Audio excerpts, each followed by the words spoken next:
அரங்கரும் அடியேனும். ஓம் அகதீஷாய நம.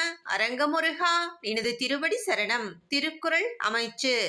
முறைப்பட சூழ்ந்தும் முடுவிலவே செய்வர் திறப்பாடு இலாதவர். செயல் செய்யும் திறமை இல்லாதவர் நீதிநெறிக்கேற்ப ஆராய்ந்தாலும் நற்பயனை தரும் செயல்களை செய்து முடிக்க மாட்டார்கள். செயலின் தன்மையையும் விளைவையையும் தெரிந்து கொண்டால் அச்செயலை வெற்றியோடு செய்து முடிக்க முடியும் என்ற ஆறுமுகப் பெருமானே.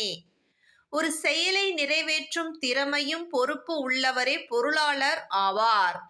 என்னும் எண்ணத்தில் பிழை இருத்தல் கூடாது. இடையூறுகள் ஏற்பட்டாலும் செய்யும் செயலை திறம்பட செயல்படுத்த அறிவு தெளிவு தேவை. பிறர் உணர்வுகளை பார்த்து நுகர கவர நேர்ந்தால் நம்முள் எளிதாக தீமைகள் புகுந்துவிடும்.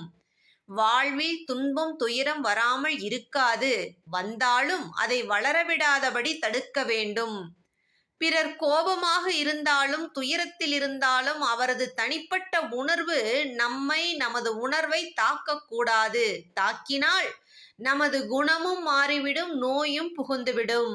குருவின் உபதேசமும் ஆணியர்களின் திருமுகங்களை பார்ப்பது, திருநாமத்தை உச்சரிப்பது, தர்மத்தை செய்வது போன்றவை தீமைகளை அண்டவிடாது நமது உள்ளத்தில் இல்லத்தில்.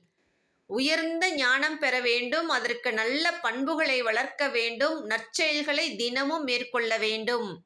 உயர்ந்த அருளாற்றலை பெற்ற அருளாளர்களை சிந்திக்க தூய உணர்வுகள் நம்மில் பதிந்து நம்மை உற்சாகப்படுத்தும் ஆற்றல் தரும் அருள் ஞானம் கிட்டும். ஓம் முருகப்பெருமான் திருவடிகள் போற்றி போற்றி. குருவின் அருளோடு பணிவான காலை வணக்கம்.